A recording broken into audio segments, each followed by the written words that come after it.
ஓம் மங்களேஷாய வித்மகே சண்டிகா பிரியாய தீமகி தன்னோ சம்ஹார பைரவ பிரச்சோதயாது. நெக்ஸ்ட் ஜென் ஆஸ்ட்ரோ நேயர்கள் அனைவருக்கும் ஆஸ்ட்ரோ பூர்ணாவின் அன்பார்ந்த வணக்கங்கள். இன்னைக்கு நாம பார்க்கக்கூடிய சிறப்பு பதிவு அப்படின்னு பார்க்கும்போது சனி வக்ர பெயர்ச்சி பார்க்க போறோம். சனி வக்ர பெயர்ச்சி அப்படின்றது பாத்தீங்கன்னா இது பெயர்ச்சி கிடையாது.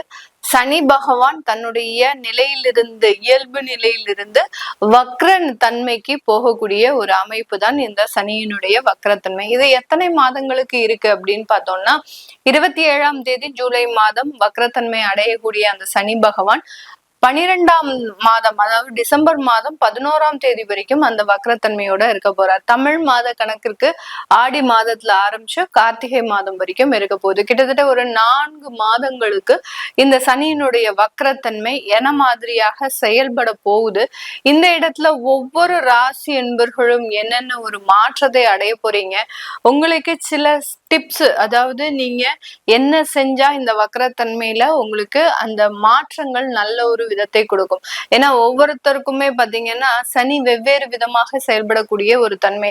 ஒரு நல்ல இடத்துல இருக்கு அப்படின்னா ஒரு 2 அடுத்து பாத்தீங்கன்னா 4 11 இந்த மாதிரியான இடத்துல இருக்கு அப்படின்னா அது வேறு விதமான ஒரு மாற்றத்தை கொடுக்கும். இதே இது மறைவு ஸ்தானமாகப்பட்ட அந்த 3 6 8 12ல இருக்கும் போது அதிகப்படியான பிரச்சனைகளை அதிகப்படியாக கொடுக்கக்கூடிய ஒரு அமைப்பாக இருக்கும். இந்த இயல்பு தன்மையில இருக்கக்கூடிய அந்த சனி பகவான் வக்ரத்தன்மையோடு திரும்பும் போது பாத்தீங்கன்னா வரக்கூடிய ஒரு வாய்ப்புகளும் வரக்கூடிய தோல்விகளும் பாத்தீங்கன்னா ரொம்பவும் விரைவாக வரக்கூடிய ஒரு நேரமாக இருக்கும்.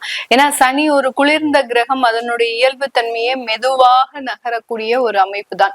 இப்ப வக்ரத்தன்மை அடையும் போது ரொம்ப ஃபாஸ்டா அது செயல்பட போகுது. அந்த ஃபாஸ்டா செயல்படும் போது நமக்கு வரக்கூடிய சில வெற்றி வாய்ப்புகள் பாத்தீங்கன்னா நம்ம எதிர்பாராத நேரத்துல வரும். நம்ம எதிர்பார்த்திருக்கவே மாட்டோம் நமக்கு இந்த மாதத்துல இப்படி எல்லாம் இருக்கும் அப்படின்னு எதிர்பார்த்திருக்கவே மாட்டோம். அந்த சனியினுடைய வக்ரத்தன்மை அந்த வாய்ப்புகளை உங்களுக்கு மிகவும் துரிதமாக கொடுக்கும்.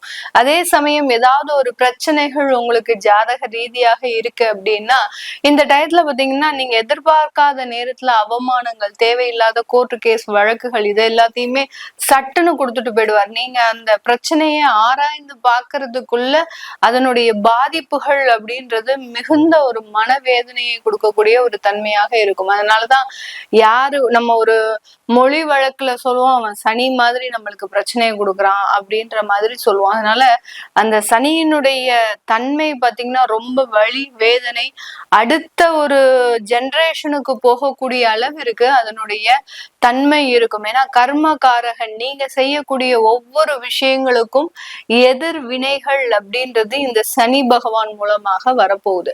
அதனால நம்ம இந்த இடத்துல நீங்க எந்த மாதிரியாக பிரிகாஷனா இருக்கும், எந்த இடத்துல நீங்க சில விதத்துல ரொம்ப எச்சரிக்கையாக இருக்கணும் அப்படின்றத நம்ம இந்த பதிவுல பார்க்க போறோம். இந்த சேனல்ல முதல் முறையா பாக்குறீங்க அப்படின்னா சப்ஸ்கிரைப் பண்ணிக்கோங்க, பெல் பட்டன்ல ஆல் ஆப்ஷன் சூஸ் பண்ணிக்கோங்க. மிதுன ராசி என்பர்களுக்கு இந்த சனி பகவானினுடைய வக்ரத்தன்மை பாத்தீங்கன்னா இவர்களினுடைய ராசிக்கு 10ஆம் இடத்துல சனி வக்ரம் அடைகிறார். ராசிக்கு 10ஆம் இடம் அப்படின்றது கர்மஸ்தானம். கர்மஸ்தானத்துல வக்ரம் அடையும் போது இந்த இடத்துல பாத்தீங்கன்னா உங்களுக்கு தொழில் ரீதியான நிறைய முன்னேற்றங்கள் வரக்கூடிய ஒரு நேரமாக இருக்கும்.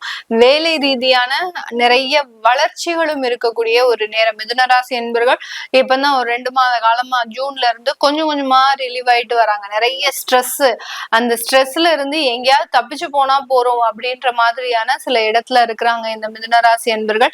அதே மாதிரி தொழிலை கவனிக்கிறதுக்கு முடியாத ஒரு சூழ்நிலை இவர்களுக்கு இருந்துகிட்டே இருக்கு. என்னதான் அந்த தொழில் நல்லா போனாலும் அந்த இடத்துல உங்களுடைய டைரக்ட் பிரசன்ஸ் இருந்தாதான் நல்லா இருக்கும், இன்னமும் நல்ல ஒரு வளர்ச்சி அடையும் அப்படின்னு இந்த மிதுனராசி என்பர்கள் இவர்களுடைய விஷயத்துல ரொம்ப கேர் எடுத்து செய்யணும் அப்படின்னு நினைச்சிட்டு இருக்கிறீங்க. அதற்குண்டான கரெக்டான ஒரு தருணம் அப்படின்றது இந்த 4 மாத காலம் இந்த சனியினுடைய வக்ரத்தன்மை. இந்த சனியினுடைய வக்ரத்தன்மையில நிறைய மிதுன ராசி என்பர்கள் தன்னுடைய வேலையை விட்டுட்டு தொழிலுக்கு வரக்கூடிய ஒரு தருணம்.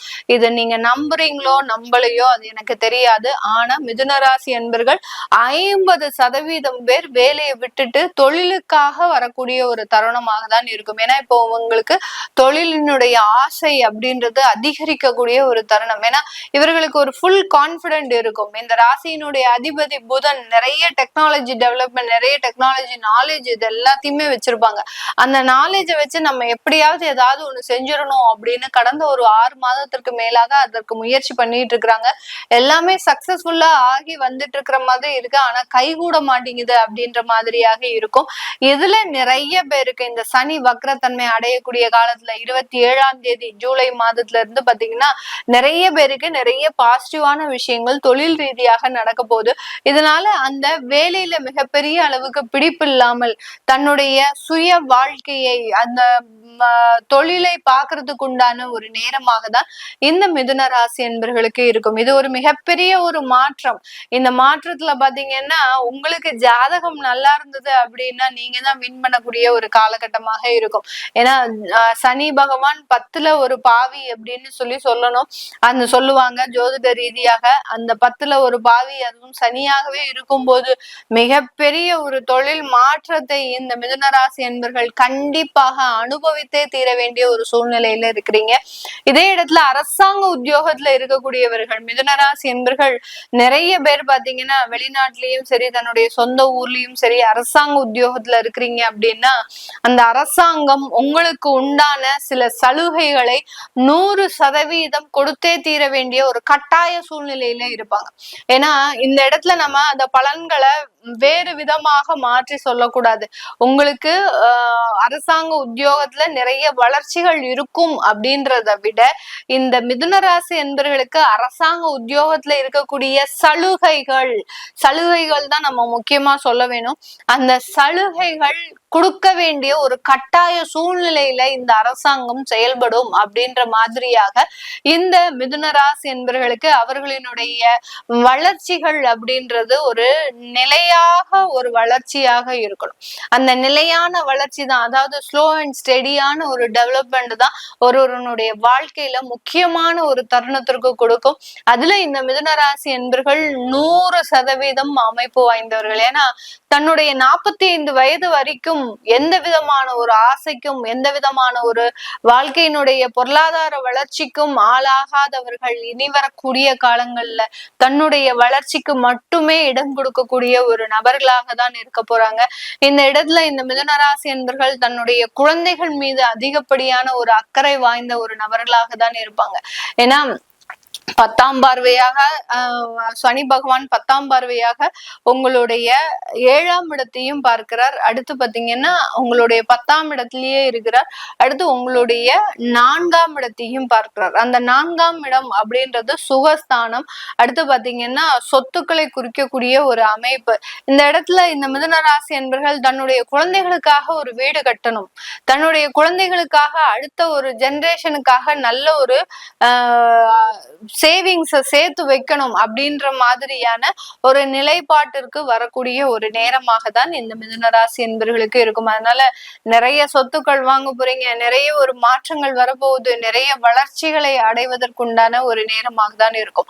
அப்ப சனி வக்ரத்தன்மையோட உங்களுடைய 4ஆம் இடமான சுகஸ்தானத்தை பார்க்கிறது. இதுல ஏதாவது ஒரு டவுட் எல்லாருக்குமே வரும். சுகஸ்தானம் அப்படின்றது பாத்தீங்கன்னா உங்களுடைய உடல் தேகத்தை குறிக்கக்கூடிய ஒரு நேரம், ஒரு அமைப்பு தான். அந்த தேகத்துல இருக்கக்கூடிய சில பிரச்சனைகள், சோம்பேறித்தனம், அடுத்து உடல் ரீதியான ஒரு மந்தத்தன்மை, இது எல்லாமே இந்த சனி வக்ரம் முழுமையாக நீக்கக்கூடிய ஒரு நேரம். ஒரு இடத்துக்கு போவோம் அப்படின்னு கிளம்பியாச்சுன்னா ஏதாவது ஒரு தடைகள் வந்துருது.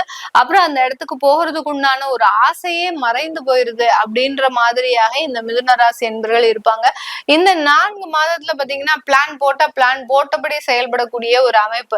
இந்த இடத்துல நம்ம இந்த தேதி இருக்கணும் அப்படின்னா கண்டிப்பாக இருப்பீங்க. அதுல எந்த வித மாற்றமும் வராது. அதே மாதிரி இந்த வேலைகளை கரெக்டா இந்த நேரத்துல செய்து முடிக்கணும் அப்படின்ற ஒரு ஆசை இருக்கும். அதையும் செய்து முடிக்கக்கூடிய ஒரு தன்மை. அதனால இந்த மந்தத்தன்மை முழுமையாக நீங்கி தேக ஆரோக்கியம் பெறுவதற்குண்டான ஒரு நேரமாக தான் இந்த மிதுன ராசி என்பர்களுக்கு இருக்க போது. திருமணம் சம்பந்தப்பட்ட சில விஷயங்கள்ல இதுவரைக்கும் திருமண வரன்களே வரல அப்படின்னு சொல்றவங்களுக்கு முழுமையாக அந்த வரன் போன்ற வாய்ப்புகள் வரக்கூடிய ஒரு நேரமாக தான் இருக்கும். அடுத்து வேலை ரீதியான வெளிநாட்டுல இருக்கக்கூடியவர்கள் இது வரைக்கும் நிறைய பிரச்சனைகளை அனுபவிச்சிருப்பீங்க. எப்பண்டா வேலை போகும் தெரியல.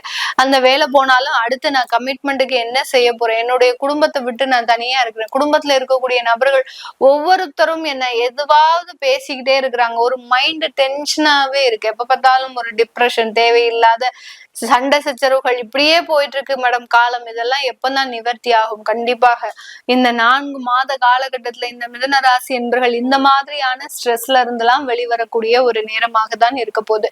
இந்த இடத்துல மிதுன ராசி என்பர்களுக்கு ஏதாவது ஒரு நெகட்டிவான விஷயங்கள் இருக்கா அப்படின்னு கேட்கணும். நெகட்டிவான விஷயங்கள் கண்டிப்பாக இருக்கு. என்ன மாதிரியான விஷயங்கள் அப்படின்னா, உயர்கல்வி படிக்கக்கூடிய இடத்துல அதை படிக்க முடியாம உங்களுக்கு டிஸ்டர்பன்ஸ் ஏற்படக்கூடிய ஒரு தருணம். அடுத்து பாத்தீங்கன்னா, அந்த கல்விக்குண்டான ஒரு படிப்பு இப்பதான் படிச்சு முடிச்சிருக்கிறோம், ஆனா அந்த கல்விக்குண்டான படிப்பு அப்படின்றது எனக்கு கிடைக்கல அப்படின்ற மாதிரியான சில நெகட்டிவான ஒரு விஷயங்கள் நடக்கக்கூடிய ஒரு நேரம். அடுத்து 2வது திருமணத்துல சில பிரச்சனைகள் வரக்கூடிய ஒரு நேரம். அதாவது ஜனவரி மாசம் 2வது திருமணம் ஆச்சு எனக்கு ஜூன் மாசத்துல இருந்து ஒரே பிரச்சனையா இருக்கு. ஏன்டா 2வது மேரேஜ் பண்ணணும் அப்படின்னு தெரியல அப்படின்ற மாதிரியாக இருக்கு. இந்த மாதிரியாக 2வது திருமணத்துல பிரச்சனைகள் அப்படின்றது கண்டிப்பாக இருக்கக்கூடிய ஒரு நேரமாக தான் இந்த சனி வக்ரத்தன்மை இந்த மிதுன ராசி என்பர்களுக்கு கொடுக்கப்படுறாரு. அப்போ இந்த இடத்துல இந்த மிதுன ராசி என்பர்கள் செய்ய வேண்டிய சில விஷயங்கள், அதாவது ஆன்மீக பரிகாரம் அப்படின்ற மாதிரியாக என்ன செஞ்சா இவர்களுக்கு நல்ல ஒரு சேஞ்சஸ் வரும். ஏன்னா சனி இயல்பு தன்மையில இருக்கிறத விட வக்ரத்தன்மையில தான் இந்த மிதுன ராசி என்பர்கள் நிறைய ஒரு மாற்றங்களை பெற போறாங்க.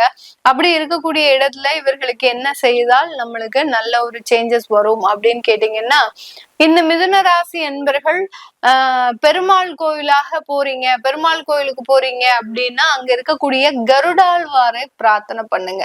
அந்த கருடாழ்வாருக்கு ஒரு 6 தீபம் ஏற்றி பிரார்த்தனை செய்ய வேண்டும். அந்த 6 தீபம் ஏற்றும் போது உங்களுடைய நெகட்டிவான சில விஷயங்கள் நல்ல ஒரு மாற்றத்தை அடைவதற்குண்டான ஒரு நேரம். ஏதாவது வழக்குகள் இருந்தது அப்படின்னா அந்த கருடாழ்வாரினுடைய பிரார்த்தனையின் மூலமாக நிறைய ஒரு சேஞ்சஸ் பெற முடியும். இதே இது சிவன் கோயிலுக்கு நாங்க போறோம், நிறைய பேர் பாத்தீங்கன்னா இந்த சிவன் கோயிலுக்கு தான் போவோம், பெருமாள் கோயிலுக்கு தான் போவோம் அப்படின்ற மாதிரியாக சில விஷயங்களை வச்சிருக்கிறாங்க. எல்லாமே ஒண்ணுதான். எந்த விதத்துல எந்த இடத்துல நீங்க எப்படி ஆத்மார்த்தமாக பிரார்த்தனை பண்றீங்க அப்படின்ற ஒரே ஒரு விஷயம்தான் உங்களுடைய பிரச்சனையை தீர்க்க போகுது. அதனால சிவன் கோயிலுக்கு போறவங்க அங்க இருக்கக்கூடிய கால பைரவருக்கு 9 தீபம் ஏத்துங்க. அந்த கால பைரவருக்கு 9 தீபம் ஏத்தும் போது அந்த மிதுன ராசி என்பர்களுக்கு நிறைய இடத்துல ஒவ்வொரு இடத்துலயும் இருக்கக்கூடிய பிரச்சனைகள் அப்படியே ஜீரோவா மாறிக்கிட்டே வரும். என்னடா இது நம்மளுக்கு ஒரு அதிசயமா இருக்கு, எப்படி ஒரு மாற்றங்கள் ஏற்படுமா அப்படின்ற மாதிரியாக அந்த மாற்றங்களை நோக்கி பயணிக்கக்கூடிய ஒரு நேரமாக தான் இந்த மிதுன ராசி என்பர்களுக்கு இருக்கும். இந்த மிதுன ராசி என்பர்கள் மேக்சிமம் இவர்களுக்கு இப்ப நடக்கக்கூடிய தசா புத்தி அப்படின்னு பார்த்தோம்னா சனி திசை, புதன் திசை, இந்த மாதிரியான தசா புத்திகள் இருக்கும். இந்த தசாபுத்திகள் இருக்கக்கூடிய நபர்கள் ரொம்ப கேர்ஃபுல்லா ஒவ்வொரு இடத்துலயும் ரொம்ப அந்த மூவ் ஃபார்வர்ட் பண்ணும்போது ஒவ்வொரு இடத்துலயும் ரொம்ப கேர்ஃபுல்லா எடுத்து வைக்க வேண்டிய தருணமாக இருக்கு. அதை பார்க்கணும் விருப்பப்படுறவங்க கீழே இருக்கிற நம்பருக்கு வாட்ஸ்அப்ல அப்பாயின்மெண்ட் வாங்கிக்கிட்டு நீங்க கன்சல்ட் பண்ணிக்கலாம். உங்களிடமிருந்து விடைபெறுவது உங்கள் ஆஸ்ட்ரோ பூர்ணா. நன்றி, வணக்கம்.